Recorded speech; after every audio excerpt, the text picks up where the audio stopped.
আসসালামু আলাইকুম রহমতুল্লাহ। দর্শক, আপনারা দেখতে পারতেছেন আমার আব্বা একটা জিনিস ঘষতেছে একটা মেশিন দিয়া। এই মেশিনটা আমার আব্বাই আবিষ্কার করছেন টিন এবং কাঠ দিয়া। এই আব্বা যেটা ঘষতেছে এটা হইলো একটা হড়ি। এই হড়ি দিয়া ভিজাইয়া, এই যে গুঁড়া করে ভিজাইছে আব্বাই ঘষিয়া এই রাখছে। এইটা ভিজাবে একটা ড্যামের ভিতরে, ভিজাইয়া সেক্কা তারপরে এটা দিয়ে পালো বের করবে।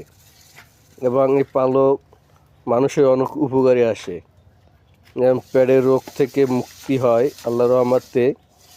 পাতলা পায়খানা যদি কেউ খায় তাহলে পাতলা পায়খানা থেকে মুক্তি পাওয়া যায় ইনশাল্লাহ।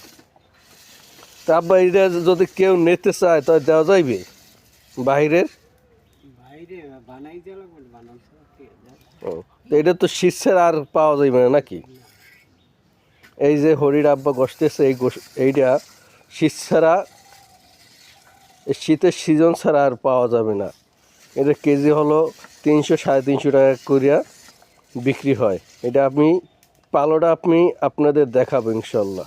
এই যে এইভাবে কাঁচাইয়া নিয়ে সেঁকতে হবে, চিবাইয়া রাখতে হবে। তারপরে এটারে আবার ন্যাকড়া দিয়া সেঁকতে হবে ভালো করে। দর্শক, এই হইলো পালো। এইটা পানিটা ফেলে দিয়ে শুকাবার পরে একটা আঠার মতো হয়। এই যে শুকাবার পরে এইটা এই হয়েছে, দেখেন এটা পানিতে দিলে একবারে গলে যাবে, কোনো চাকা থাকবে না। এটা পাউডার করার কোনো দরকার নাই, কিন্তু শুকাবার পরে এইভাবে চাকা চাকা হয়।